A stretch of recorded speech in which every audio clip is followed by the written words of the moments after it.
Sayyid itu paling marah, paling tidak senang kalau ketemu beliau lari. Nah, saya ini santai-santai di belakang.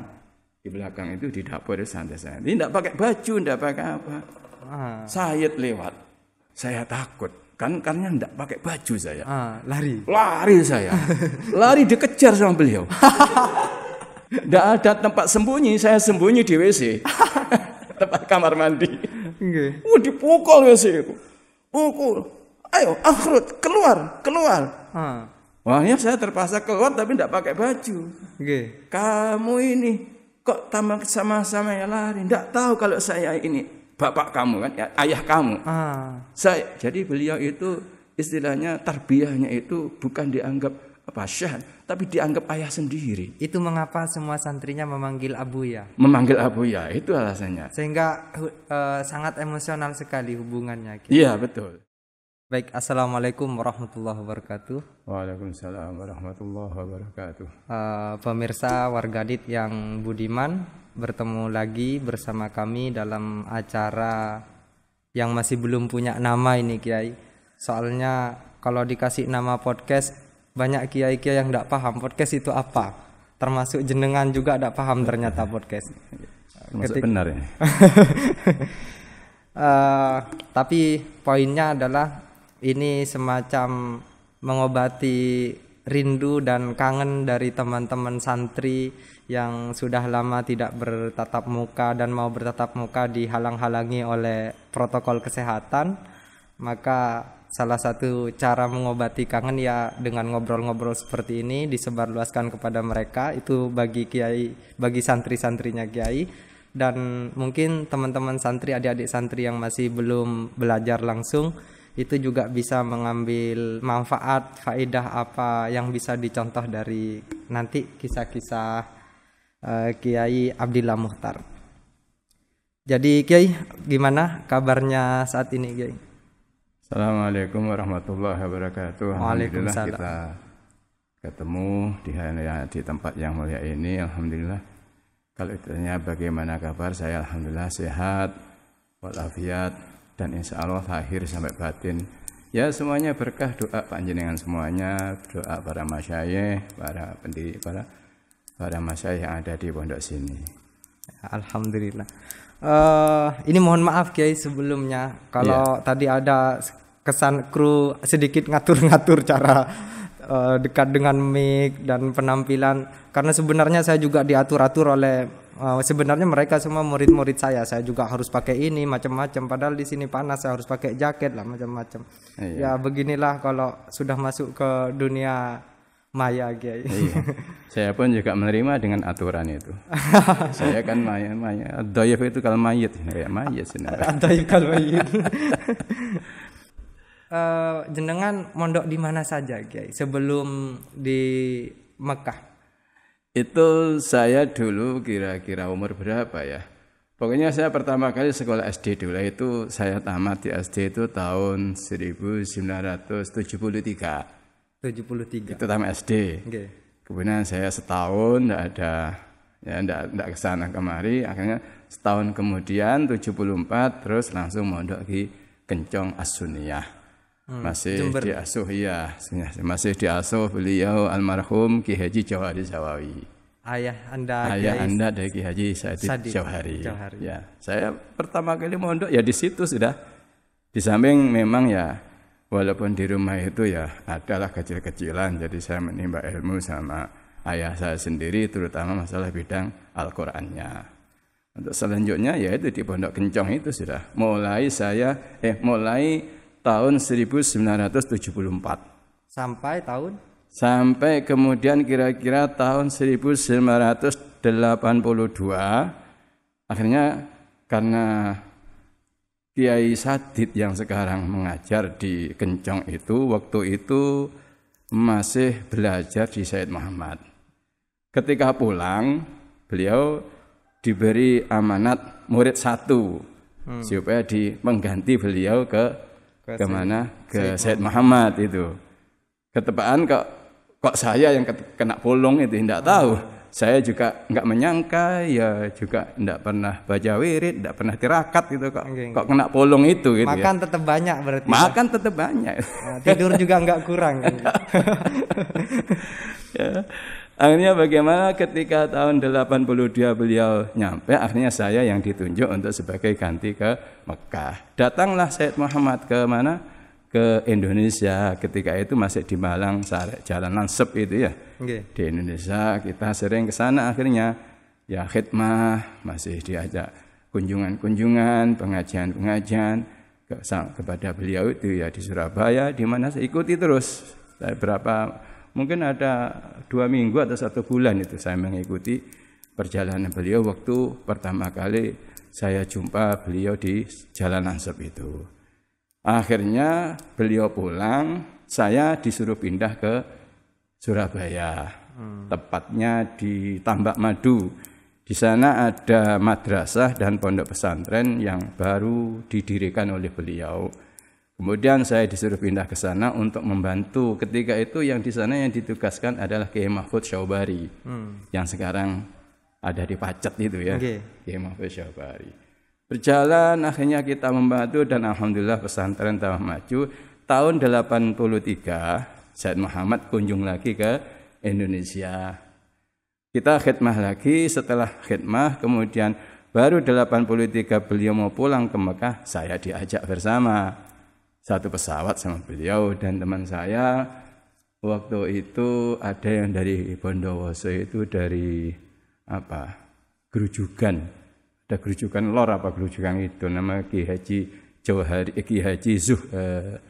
Zuhairi dan almarhum beliau sudah meninggal dunia. Dan saya bersama juga teman kiai yaitu dari Brebes, Kiai Labib Sodik.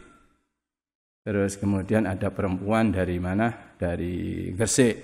Berangkatlah ke sana tahun 83. Jadi itu berangkat ke sana tidak disangka-sangka, tidak ada amalan, wiridan khusus, persiapan tidak ada.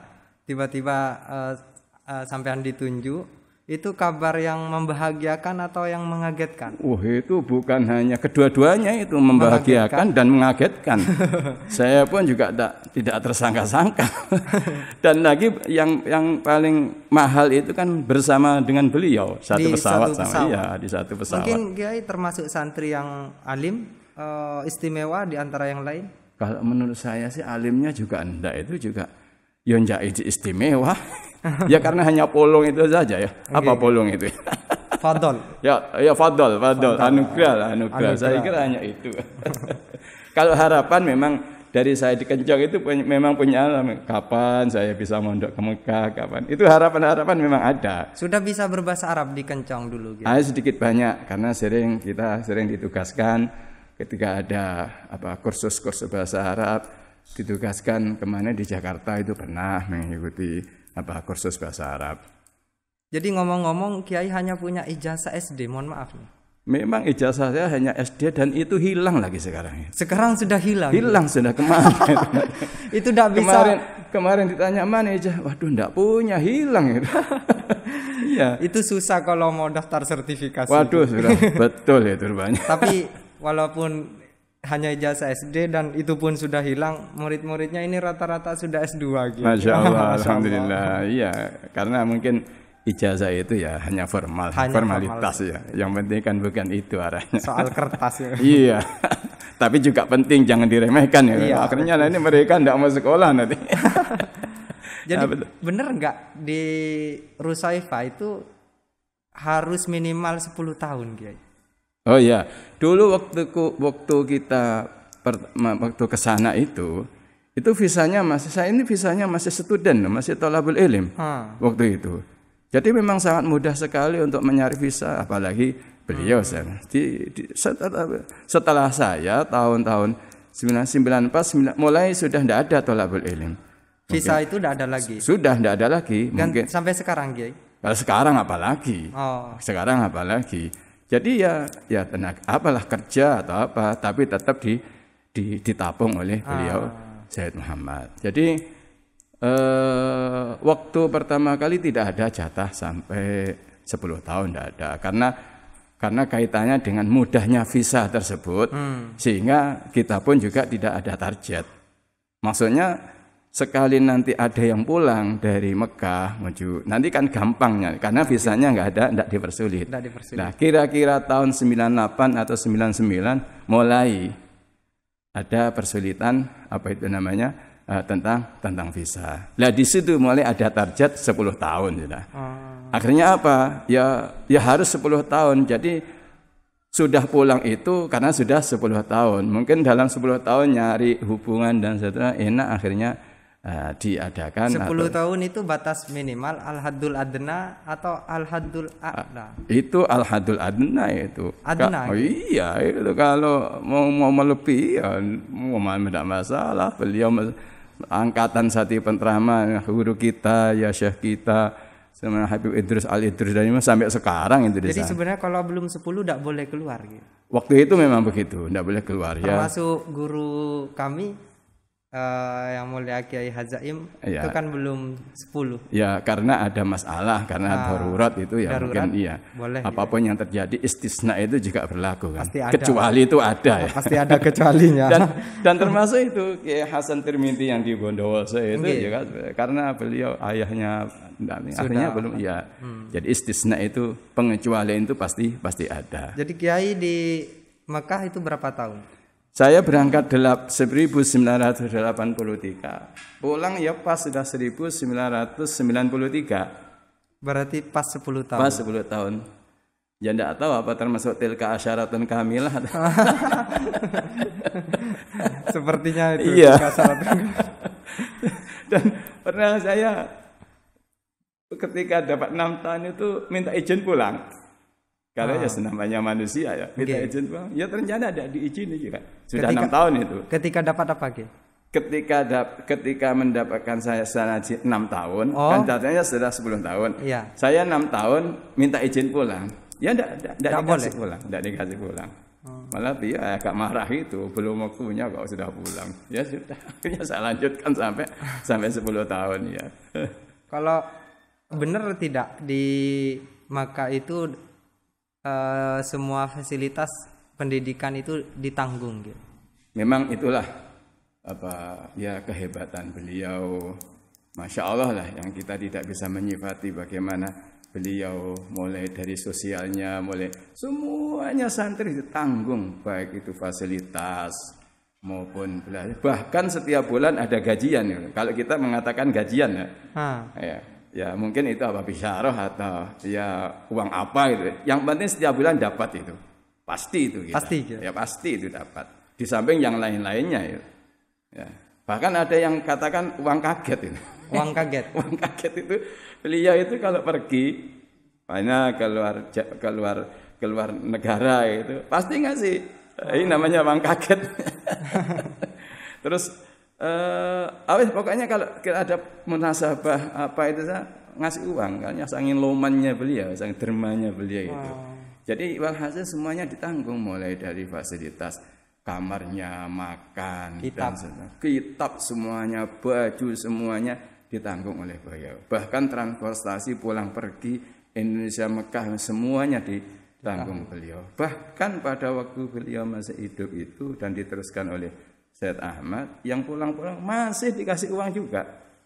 Yang mau pulang ya. Yang sudah pulang itu, yang sudah berdomisili di Indonesia ini masih dikasih uang. Subhanallah.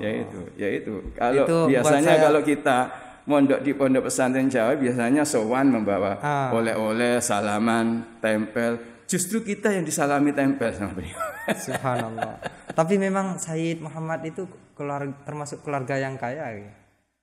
Ya kalau melihat dohernya begitu, cuma kekayaan itu tidak ada yang bisa menilai ya kekayaannya. Dan beliau bukan masalah kaya itu kan urusan dunia. Karena pendekatan diri kepada Allah itu, jadi akhirnya kekayaan itu akatut sendiri.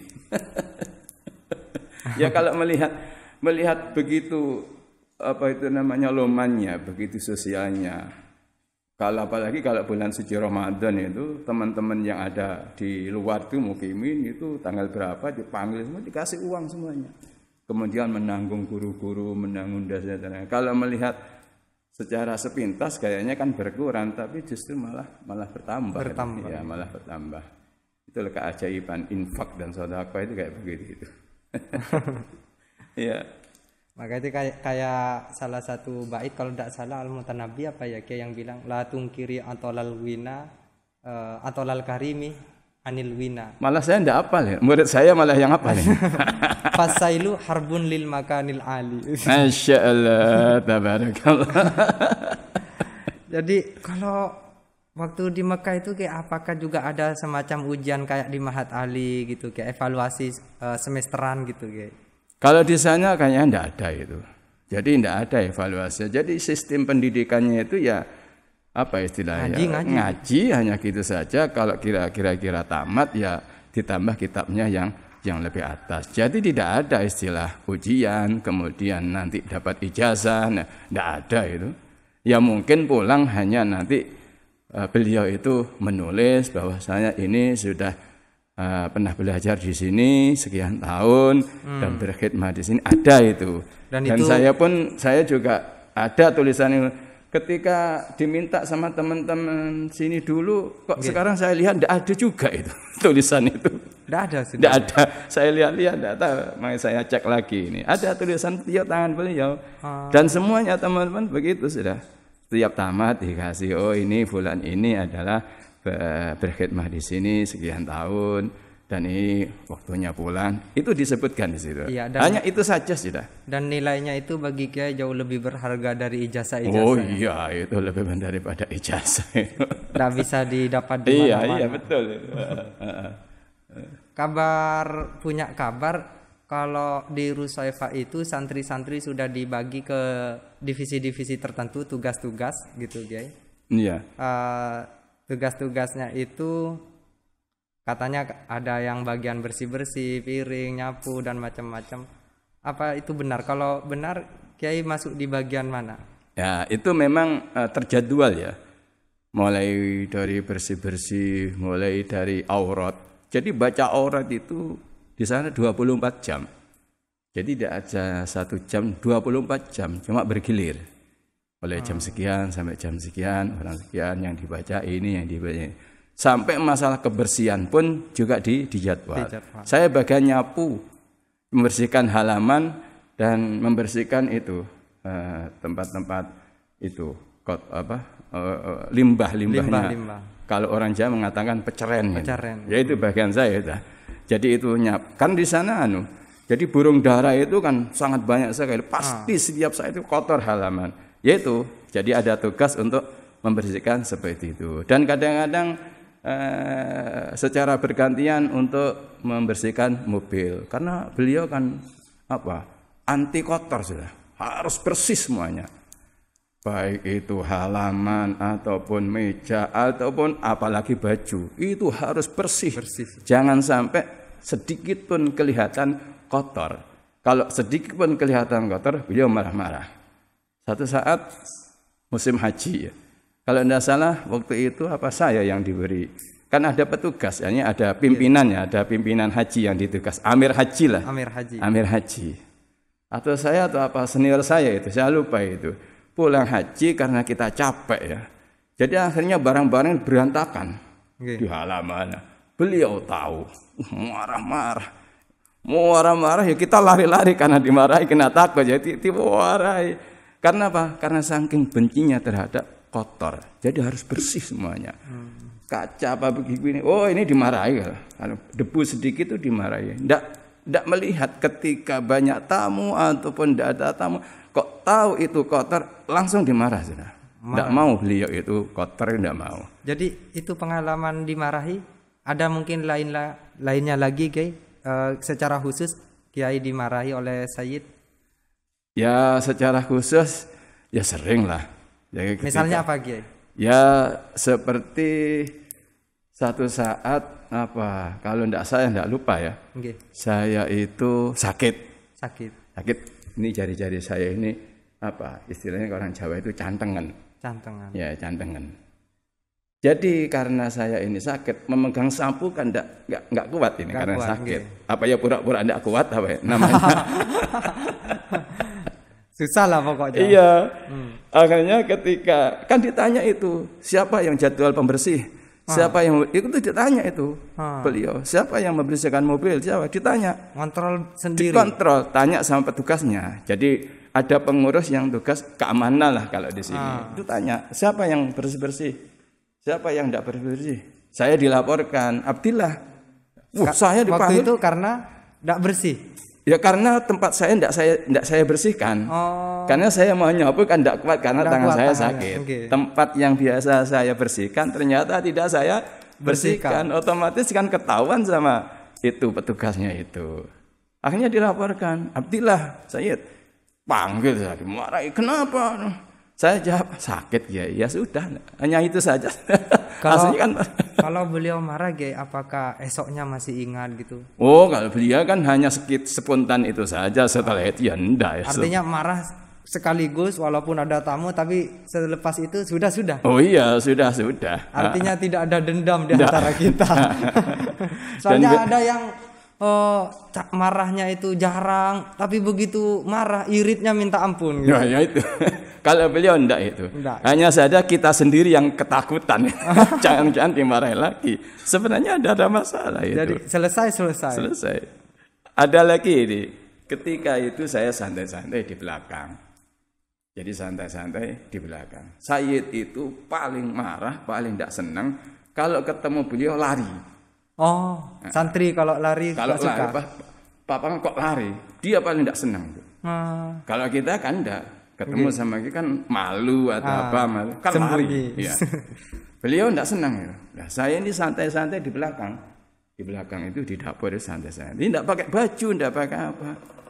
Sayyid lewat. Kalau tidak saya itu waktu zuhur itu. Kan beliau itu setiap zuhur jam 3 itu langsung ke pondok lagi. Saya melihat Sayyid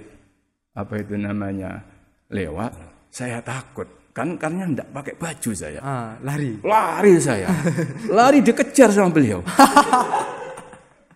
Enggak ada tempat sembunyi, saya sembunyi di WC. Tempat kamar mandi. Dipukul WC itu. Pukul. Ayo, akhrut, keluar. Wahnya saya terpaksa keluar tapi enggak pakai baju. Kamu ini kok tambah sama-sama ya lari? Enggak tahu kalau saya ini bapak kamu kan, ya, ayah kamu. Jadi beliau itu istilahnya tarbiyahnya itu bukan dianggap syah, tapi dianggap ayah sendiri. Itu mengapa semua santrinya memanggil Abuya? Memanggil Abuya itu alasannya. Sehingga sangat emosional sekali hubungannya. Gitu. Iya betul. Apalagi belum lagi dikasih duit itu kan memang seorang ayah. Iya seorang. Dan itu memang kenyataannya begitu. Jadi memang kenapa kamu lari? Saya kan anak abu, lari. Kenapa ada lari? Ya saja, ini sudah keluarga saya, kamu anak sendiri ini dan seterusnya ya, digitukan. Dan itu makanya tarbiyahnya Abuya itu begitu. Jadi tidak menganggap beliau itu adalah habib syekh itu. Jadi sama sudah. Saya ini anak. Jadi memang keadaan yang di sana itu sudah. Abuya sama santri itu ya kayak begini nih sudah. Jadi tidak ada garis pemisah. Sudah. Jadi apa sering beliau ngobrol sama santri? Sering. Duduk bareng gitu ya? Bersama bareng itu sering. Itu dan bersenda gurau? Iya, kadang-kadang gurau, kadang-kadang bahkan iya itu kadang-kadang gurau. Kalau waktunya main bola, beliau pun juga melihat kita main bola. Jadi maunya ya itu. Jangan sampai santri ini menganggap bahwasanya ini adalah kekerasan dan seterusnya. Ini ada sistem. Itu memang ada bolanya dulu waktu mondok. Memang ada, tapi hanya itu di halaman dan bolanya bukan bola itu, bola itu plastik itu yang dipakai sama ditiupi angin. Iya, pakai angin terus ditendang itu saja. Tapi ramenya sudah karena memang adanya itu ya. Bahagianya minta ampun. Iya. Maunya begitu ya. Kalau pernahkah Kiai mendapatkan momen misalnya Sayyid atau Abuya itu memberikan tahniah, apresiasi, sanjungan secara khusus misalnya? Ya saya kan beliau itu untuk menghibur santri-santri biar tidak stres makanya. Itu ya memang ketika musim panas diajak ke Taif karena di Panas itu adalah kemana Kiai? Taif, negara Taif. Nanti satu saat kalau ke Madinah sudah tentu ziarah. Jadi dulu di Taif itu kebun-kebun masih banyak gitu maksudnya. Kok kenapa harus ke Taif kalau musim panas? Ya karena di sana musimnya hawanya dingin. Jadi di Taif itu hawanya itu enak itu. Ketika di Mekah panas, di Taif itu hawanya sedang. Itu karena kebun-kebun mungkin? Apa kebun-kebun itu? Kebun kayak mungkin. Ya mungkin di antara itu mungkin banyak pemandangan, banyak kebun-kebun itu. Jadi istilahnya refreshing lah. Jadi anak-anak juga kadang dia dimanja ke sana 1 bis, 2 bis dijak ke sana. Nah di sana setengah bulan. Itu dengan Sayyid Muhammad. Sama beliau. Makanya beliau itu sudah kalau sama muridnya Masya Allah sudah. Mau diajak foto-foto bareng. Wah, mau juga. Enggak masalah. Beliau itu enggak. Ini kalau santri-santri sekarang ini pasti rebutan foto-foto gitu. Oh iya. Ya masalah foto enggak ingkar, senang. Ya akhirnya satu saat kan biasanya kalau malam itu ada saya ditugasi untuk menemani beliau karena ya mijet mungkin disuruh bangunkan. Itu kalau nanti pesan nanti jam sekian saya bangunin ya. Disuruh bangunkan. Kadang-kadang kita kan rikuh ya sungkan. Mau membangunkan kan sungkan. Beliau betul. Itu kalau sampai tidak dibangunkan marah dia. Padahal kita ini kadang-kadang adalah rikuh karena sungkan, karena dia capek, beliau capek dan seterusnya. Nah satu saat ketika saya mijet, setelah mijet itu beliau ngomong sama saya, ya Abdillah, man khodam khudim. Bilang begitu. Man khodam khudim. Barang siapa yang sekarang menjadi pelayan besok akan dilayani. Hanya itu yang kalimat 2 kalimat itu yang sampai sekarang saya masih ingat gara-gara gitu. Dan banyak sekali cuma sudah berapa tahun banyak yang lupa. Kalau teman-teman sih ya ada yang pernah mijet juga sampean. Memang tugas saya. Oh, sampean tugasnya bagian mijet. Jadi mijet saya itu pertengahan malam. Kan jam 3, jam 4 itu. Itu sebelum subuh ya? Ya sebelum subuh. Jadi sebelum subuh itu beliau datang itu kan beliau itu lebih banyak berkumpul dengan teman-teman murid daripada keluarganya. Oh begitu ya? Iya, jadi mungkin ya urutan jadwal di antara ketemu sama murid dengan keluarga. Dengan keluarga itu beliau itu mulai jam 3 malam itu sudah di pondok. Ya sudah di pondok sampai nanti sarapan juga bersama kita, futur juga bersama.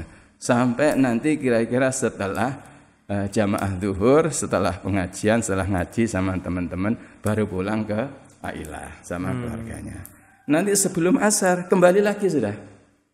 Sampai kapan? Sampai jam 3 malam nanti. Baru pulang ke itu sehari-harinya. Nah kita diberi jadwal untuk mijet itu yaitu ketika beliau datang jam 3, jam 2, kadang jam 12 ya sudah suruh menemani sampai bangun sebelum subuh. Setelah sebelum subuh nanti baca aurat sama teman-teman jamaah sampai baca ratibul hadas. Kadang-kadang istirahat setelah subuh itu kita suruh menemani jangan itu khidmahnya santri-santri kepada murid. Ya bukan saya saja, banyak teman-teman yang lain seperti itu. Tapi sampean termasuk yang sering mijet gitu? Ya memang ada jadwalnya gitu. Oh di jadwal. Iya ada jadwalnya. Itu kalau pas jadwal kok enggak ada ya dicari. Mana Abdillah itu dicari. Enggak minta ganti. Oh iya. Pasti ditanya pasti. Iya pasti ditanya kecuali ya darurat ya. Itu sangat banyak pelajaran ya Ki dari cerita-cerita panjenengan dengan Abu ya. Iya. Termasuk cara menjadi kiai ini teman-teman yang anak-anaknya kiai ini harus sedikit niru bisa kan. Walaupun nggak sampai berani ngasih duit minimal keakraban. Itu yang penting. Ya memang mendidik orang itu ya tidak mudah ya. Karena cuma saya itu hanya yang paling pertama diutamakan itu makalah akhlak dan adab. Akhlak dan adab. Adab itu yang terutama dianjurkan dan khidmah. Ya khidmah itu ya. Peladen itu. Untuk masalah belajar itu mungkin kedua ya. Tapi pertama ini adalah akhlak, adab dan khidmah ini yang paling diutamakan. Walaupun belajar tetap serius juga kan? Oh iya tetap serius. Paling marah dia satu kalau orang tidak mau belajar. Oh, itu marah sekali. Oh iya. Dua adalah apa itu namanya? Ndak mau jamaah sekaligus ndak wiridan. Itu. Yang paling parah itu kalau sudah merokok, ya sudah. Kalau ingin cepat pulang ya merokok itu langsung. Bisa dipulangkan langsung. Iya, bisa dipulangkan. Gitu. Jadi paling marah. Jadi paling marah kalau dia ndak belajar, walaupun sakit itu masih apa? Ndak jamaah itu masih ditanya itu. Ditanya, kenapa nggak jamaah? Jawabnya sakit. Kamu kejeding kuat? Ya kuat. Loh kalau kejeding kuat kenapa jamaah enggak kuat? Mau ngomong apa kita sudah? Subhanallah. Itu perhatiannya.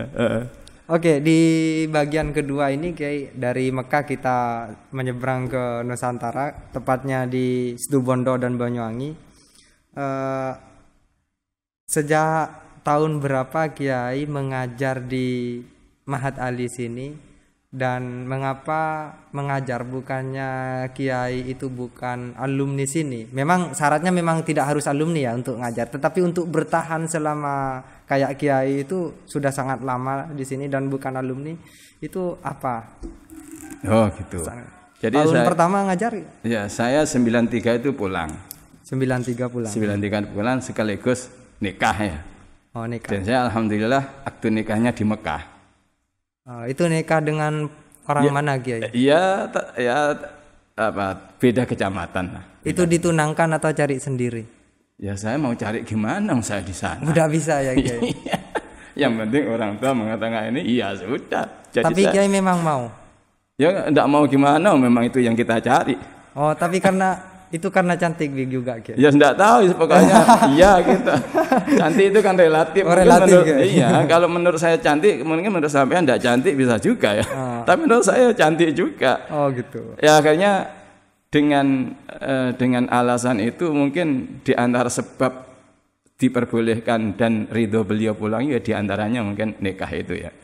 Jadi yang akad langsung Abuya juga. Iya, cuma dengan wakil. Jadi mertua saya itu menulis surat taukil wali kepada beliau. Kemudian saya nikah di sana, diakad sama Abuya. Ya perempuannya di sini. Iya. Ya akad itu 93. Berapa bulan akhirnya saya diizini untuk pulang. Pulang lah saya 93. Kemudian ya enggak tahu saya tepatnya hari apa, tanggal berapa enggak tahu. Setahun kemudian Kiai Muhyiddin itu ke rumah. Kiai Muhyiddin. Iya, ini Muhyiddin Khatib ini. Oh, Kiai Muhyiddin. Itu mungkin masih angkatan pertama dulu ya. Okay. Ke rumah menjumpai saya. Lewat siapa? Lewat adik saya. Adik saya Ahmad Kusyairi itu dulu alumni sini. Enggak pernah mondok kecuali di sini beliau. Adik kandung memang. Adik kandung yang nomor 3 itu. Mungkin lewat itu ya. Akhirnya dan waktu itu mungkin masih di sini dia.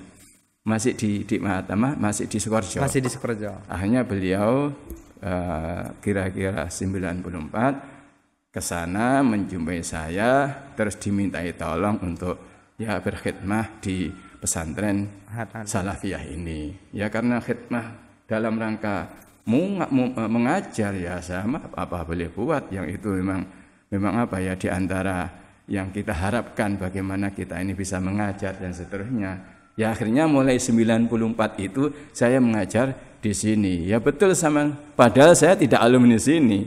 Cuma mula-mulanya seperti itu tadi. Istri bukan alumni sini juga?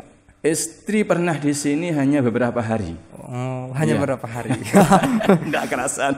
Tapi Kiai Kusyairi itu memang itu lama di sini. Lama di sini. Jadi sampai S1 apa di RS dulu. Apa di RS itu sekarang apa? Di RS D3 S1. S1 saya. Ya itu. Sampai di sini itu lama itu sampai di RS itu. Masih sehat sekarang Kiai? Alhamdulillah masih, dan sekarang sudah kumpul sama saya. Dulu kan saya ikut mertua 93 itu kan tidak langsung pulang ke rumah. Di mana itu? Di kecamatannya Singonjuru. Iya, Singonjuru. Dan adik saya Ahmad Kusyairi di Bulusan. Tok subhanallah sekarang sudah pada pulang. Yang pindah ke Bulusan tahun berapa? Kalau yang Bulusan kan adik saya. Oh. Nah itu yang adik. Ya. Saya kan di Singonjuru, di desanya namanya Kedung Lewung. Jadi 93 saya nikah, dan saya pulang terus langsung ikut mertua membantu Ya di sana ada pondok pesantren namanya Manbol Falah, membantu beliau. Akhirnya beliau meninggal dunia, kemudian diganti sama putra dan adik misananya. Kemudian saya pulang ke namanya Jinisari itu di Genteng. Tapi sekarang ini saya berada di Genteng. Dulu waktu saya nyabis sowan ke jenengan, kebetulan ke Singojuru, Kiai. Oh ya itu berarti itu mertua di tempat mertua saya. Berarti Kiai lagi berkunjung ke sana berarti. Berkunjung? Apa memang masih domisili di sana? Enggak pindahnya dari Singojuru tahun berapa, Kiai? Ya kira-kira mungkin ya 9 tahun yang lalu. 9 tahun yang. Oh iya kan berarti barusan. Iya. Iya, waktu itu masih panjenengan masih di Singojuru. Iya, masih di Singojuru. Ya kan baru saja saya ke mana? Tapi yang di Singojuru kan ada juga penggantinya. Oh, ada, punya anak ya kakaknya istri saya dengan pamannya itu ada di sana. Terus saya pulang di Genteng itu. Ini pertanyaan berikutnya, ini paling banyak permintaan dari teman-teman alumni, Kiai. Jadi mohon maaf kalau Kiai kurang suka. Selama itu panjenengan ngajar di Ma'had Ali, jaraknya jauh sekali dari Singojuru, dan sekarang dari Genteng, saya lihat tadi kira-kira ada 97,6 km dari Genteng ke sini. Terus dengan waktu itu saya masih ingat, saya kadang menghantarkan panjenengan kalau mau pergi dari sini. Kan masih naksi, Kiai? Iya, masih ngebis kan? Waktu itu masih ngebis pakai sepeda motor. Pertama saya naik sepeda dari Singojuru ke terminal mana? Karangente mana itu Banyuwangi. Naik kereta kadang. Naik kereta turun di stasiun Ketapang. Ketapang. Dari Ketapang naik Lens langsung stasiun terminal. Terminal. Itu pertamanya. Terakhirnya saya punya sepeda motor. Saya naik sepeda motor. Dari Singojuru kemudian sepeda motor saya taruh di rumahnya adik saya yang di Bulusan itu. Dari Bulusan saya naik Len, kemudian ke mana? Ke terminal naik bis. Itu sampai begitu. Itu pagi jam berapa, Kiai? Itu sudah rata-rata saya berangkat biasanya jam 6 sudah. Sudah jam 6. Jam 6 pagi itu sudah. Apalagi kereta dulu itu jam 6 sudah berangkat, jadi setengah 6 sudah harus sampai pada stasiun. Tiba di sini kira-kira jam 9. Ya, kira-kira jam 9 ya, setengah 10 itu. Iya, itu berapa tahun? Itu mulai 94. Ya kira-kira mungkin ada 10 tahunan itu. Itu belum ada Innova, Kiai? Iya. Makanya inilah ilmu itu. Ilmu itu dikasihkan malah ditambah itu. Jadi yang ditambah bukan ilmunya saja, hartanya ditambah. Saya tidak nyangka kalau mau punya Innova baru. Subhanallah. Padahal dulu naksi kemana-mana. Naksi kemana, sampai ada tugas di Bondowoso itu pun juga naksi naik ke sana. Karena setelah itu beberapa tahun kemudian Kiai Muiz menjumpai sama saya, dimintai untuk mengajar di Ma'had Ali di pondok pesantren beliau di namanya Said Maliki. Said Maliki. Ya. Ya, saya dari sini naik bis ke sana. Ke Situbondo sampai itu saya itu lebih dari 10 tahun kan, Kiai? Ya kira-kira lebih 10 tahun lah. Kan memang 94 sampai sekarang berapa ini kira? 94 sampai sekarang ini berapa tahun ini? Berapa, Mas? 26 tahun. 26 tahun. Banyak itu. Itu sudah seperempat, sudah upama punya anak sudah kawin itu. Sebenarnya kalau pegawai negeri kan sudah pensiun ini. Jadi tidak seenak langsung kayak sekarang kan? Iya, memang tidak enak seperti sekarang ya. Jadi memang semuanya itu proses ya. Oke. Itu ngebis sampai sekitar 15 tahunan lebih, kemudian di sini ada bisik-bisik gitu kayak gurau-gurau, honornya guru di sini ala qadrihi. Iya. Maksudnya ala qadri ala kadarnya. Iya. Untuk tidak menyebut sedikit gitu. Iya, betul. Terus juga santri-santri yang kadang menyebalkan, kadang lambat, kadang ada yang tidur di kelas, yang manggut-manggut ketika dijelaskan, apakah itu ngantuk atau paham tidak jelas. Nah, selama itu panjenengan masih betah saja. Itu apa yang menyebabkan sampean betah di sini? Ya, memang karena ilmu ya.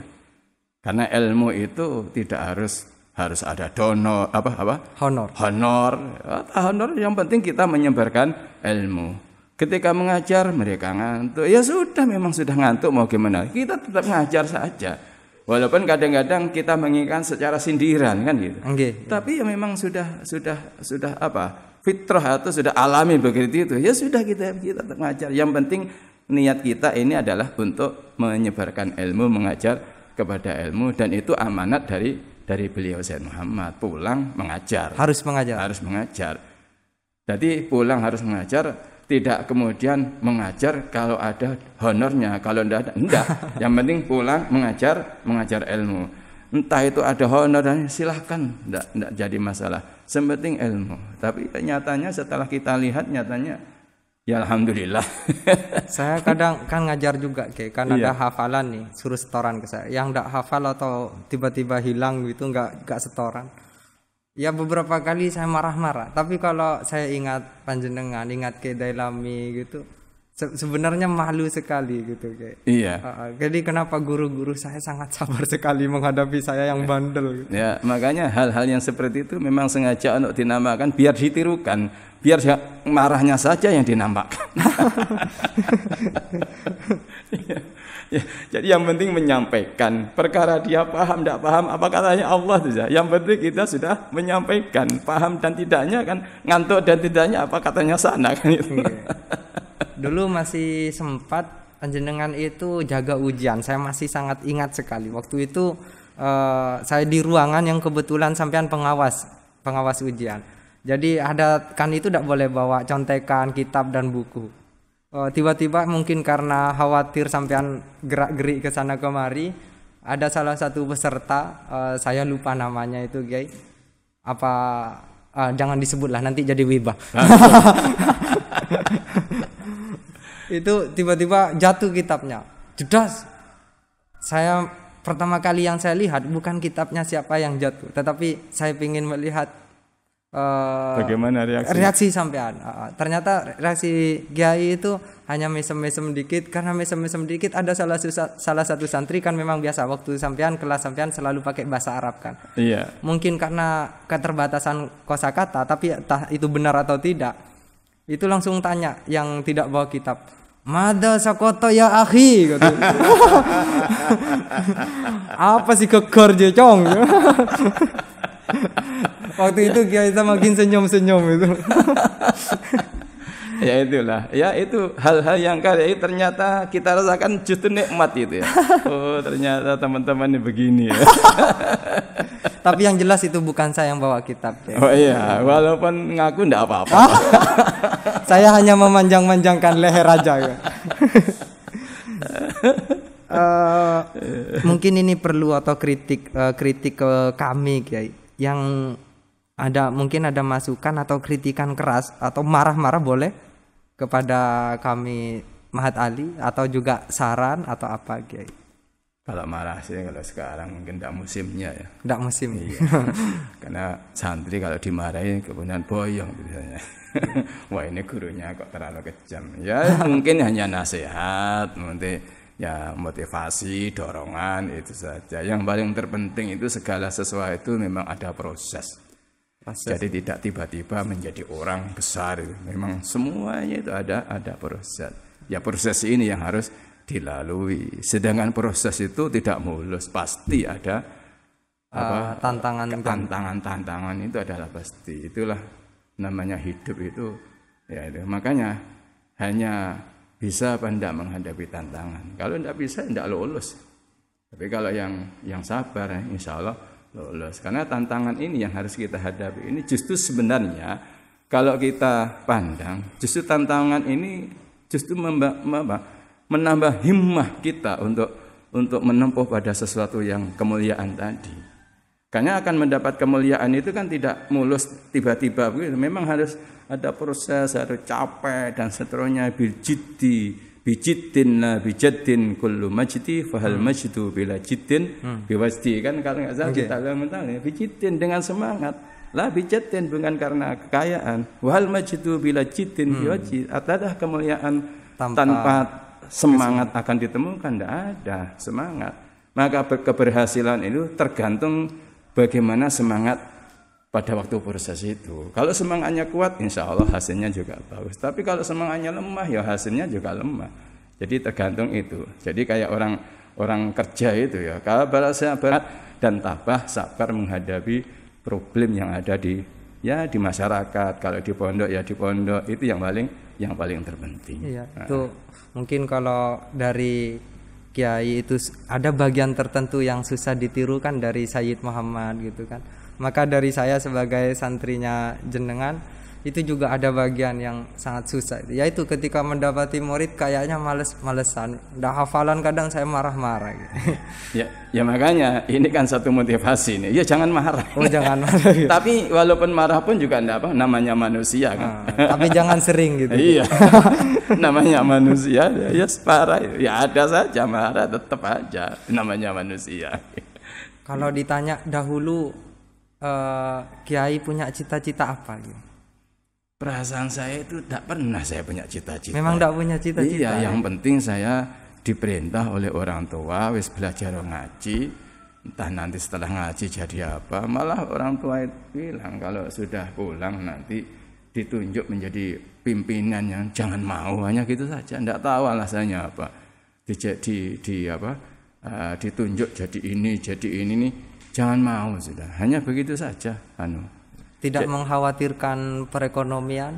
Nyatanya ya enggak khawatir. Apa ada bedanya kiai dahulu yang susah payah mondok ke sini dengan sekarang kepada ya perasaan kiai gimana? Kalau perasaan saya punya anak mondok semuanya itu ya tenang-tenang saja. Itu saya punya anak 5, yang 4 yang mondok semuanya. Okay. Yang 1 S2 di UB sana. Ya kalau dihitung dengan masalah biaya kan ya besar, banyak lah ya. Kemudian anak saya yang ada di Dalwa sekarang lagi menempuh S1-nya. Itu yang ketiga. Ya, kemudian ada yang di Pulau Kagung. Itu juga mau sudah semester berapa. Kemudian anak saya yang di Malang masih dalam rangka untuk tahfidzul Quran. Dan ini kalau dihitung biaya kan banyak, tapi nyatanya alhamdulillah Allah maha murah. Nyatanya ya cukup saja itu. Jadi makanya kalau orang Jawa mengatakan kalau orang itu menanam padi, suketnya ikut. Tahu ya. Suket ya? Rumput. Tapi kalau menanam rumput, padinya enggak ada. Oh itu mungkin itu. Ya. Karena yang ditanam padi. Biasa ada rumput. Tapi kalau yang ditanam rumput, padinya yang enggak ikut. Itu biar kita bisa bedakan mana yang padi, mana yang rumput. Ya itulah, ya memang prosesnya harus begitu ya. Ya kita jalani, kita hadapi semuanya, insya Allah akan diberi pertolongan. Saya masih ingat Kiai waktu kalau tidak salah sekitar tahun 2005 atau di bawahnya Sayyid Muhammad mendapatkan gelar doktor hadis ya. Apa benar kan? 2005 itu beliau sudah meninggal dunia. Oh berarti sebelum itu berarti ya, sebelum itu. Oh berarti saya nontonnya 2005 Kiai. Mungkin ya. Itu diwawancara oleh wartawan tentang apa yang berbeda setelah Anda menjadi doktor hadis. Beliau jawab tidak ada. Lalu dikoreksi, oh tidak ada. Gaji saya yang nambah kata. Ya itu mungkin hanya humor saja. Iya. Karena aslinya bukan itu ya. Yang sesuai kalimat-kalimat tulisan-tulisan yang ditulis itu memang menggerak dokter. Ya, bukan itu. Tapi aslinya itu ya ilmu itu. Walaupun beliau putranya sekarang yang Said Ahmad itu kalau teman-teman mengatakan bukan mithluhu ya, tapi huwa. Iya. Begitu Ge? Iya. Dari santri-santri. Dari santri-santri sekarang mengatakan bukan mithluhu. Kalau mithluhu masih sama. Ini karena huwa. Sudah.